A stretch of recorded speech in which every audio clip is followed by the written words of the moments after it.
Guys, for today's video, meron akong gustong i-share sa inyo and I'm happy to share this because it would be helpful kasi 'di ba, ang pag-uusapan natin this week ay about cash loan. And para makapag-decide kayo just in case na kailanganin niyo dahil nga enrollment season na. So, for today's video, ang pag-uusapan po natin ay ang isa sa malapit din naman sa akin na talagang ginamit ko dati na nakatulong sa akin para ma-manage ko yung finances ko, which is si S-Loan. And ang pag-uusapan natin ay yung S-Loan for buyers o yung pang normal consumer. Kasi dalawa po yan. Merong S-Loan for sellers and then yung regular na S-Loan which is for us na yung mga nagsha-shopping, mga bumibili, yun, S-Loan for buyers yun.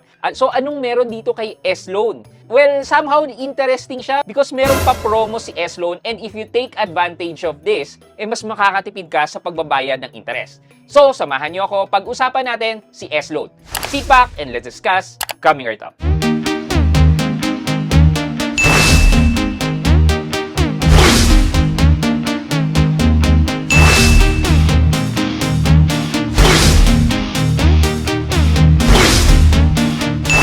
Hi guys, this is Pat and you're in Pat Quintos Review TV. So if you're new to your channel, I do reviews about personal finance na meron akong experience or meron na akong knowledge na ginawa ko niya ng videos and playlists na makikita nyo dito sa taas. At kung bago ka dito sa channel ko, you may want to consider subscribing to my channel. So yeah, quick background. Most of us already know S-Loan and which is a legit loan service offered by Money. Si Money, siya yung dating C-Money wherein siya yung nagpa-finance ng mga pautangan sa loob ng Shopee. And kung titingnan din naman natin siya sa Check with SEC, makikita po natin na legit na registered po si Money.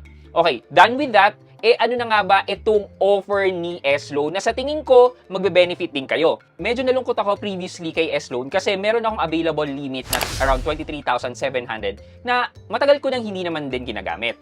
And I would understand na tinanggalan nila ako ng S-Loan dahil hindi ko nga ginagamit. But nagulat ako na nagkaroon ng ganitong notification sa akin. So comparing yung offer sa akin previously which is ito, to now na ang offer sa akin which is 75,000, medyo napayes ako dito dahil naging active na naman ang aking S-Loan. Though hindi ko rin naman alam kung continuously na i-offer to sa akin. Well, apparently, may promo si S-Loan na in-slash niya yung interest rate niya from 4.95%. Sa akin, naging 2.55%.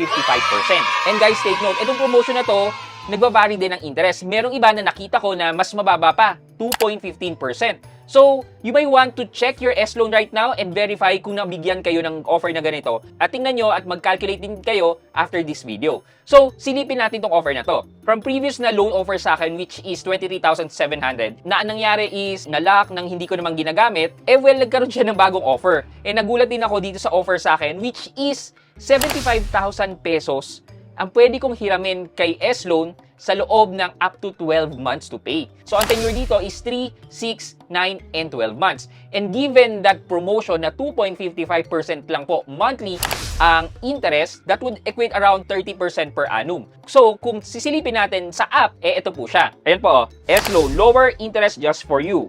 From 4.95% to 2.55%. Tapos, limited time lang daw po itong offer nila. I-okay natin yan, ayan. As low as 2.55% interest per month. Tapos nabigyan din po ako ng temporary limit increase na hanggang May 31 na 7,500. So, all in all, total of 75,000 po ang available na limit ko na pwede kong hiramin kay S-Loan.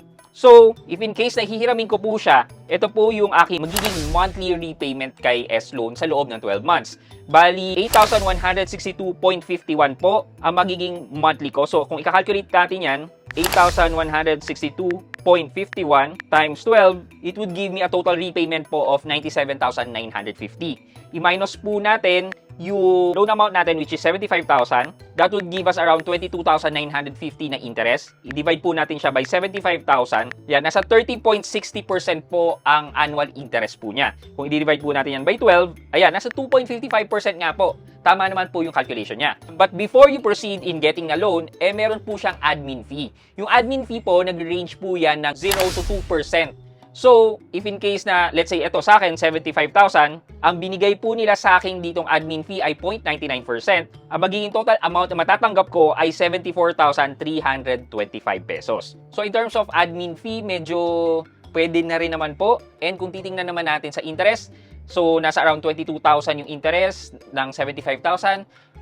Masasabi ko na, pwede na rin naman. Kasi kung compare ko po ito kay Maribang, si Maribang po ay 2.95%. versus dito kay S-Loan na 2.55, mas okay na po na hiramin ko po ito just in case na kailangan ko kay S-Loan. And kung titingnan nyo rin po, sa S-Loan po kasi, if in case na mag-advance payment po kayo, i-close nyo po, later on, pwede po kayong mag-request kay S-Loan ng interest rebate. Ito yung isa sa magandang feature ng S-Loan na hindi nagre-reflect kay Maribank. Kay Maribank kasi meron pa siyang pre-termination fee in case na tatapusin mo na yung Maribank credit mo.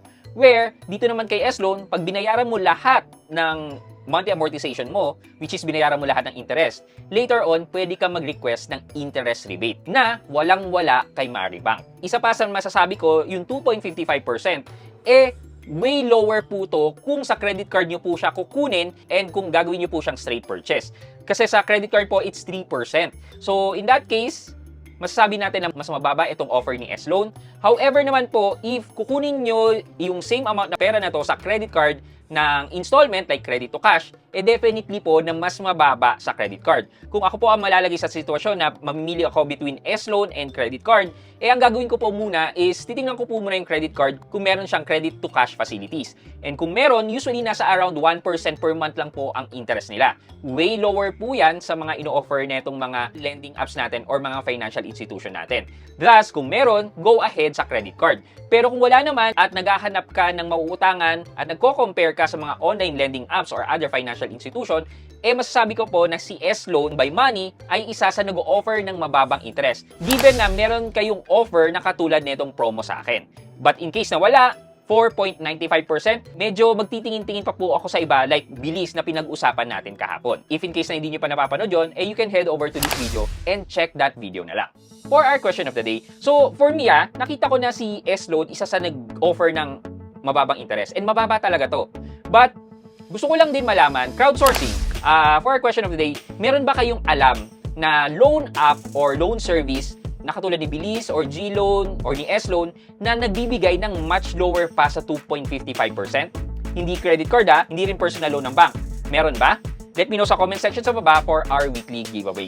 Yun lamang po for today's video, but before we end this video, mag-shoutout po muna tayo at shoutout kay Elrom at Elrom TP3BT. Sabi po niya, Sir Pat, I've learned a lot from you talaga. Pati sa computation and mga diskarte. More power to you. Wow! Kay Sir Elrom, thank you so much po kasi na-appreciate nyo po yung mga content na ginagawa ko and natutuwa po ako na nakakapag-impart po ako ng information sa inyo.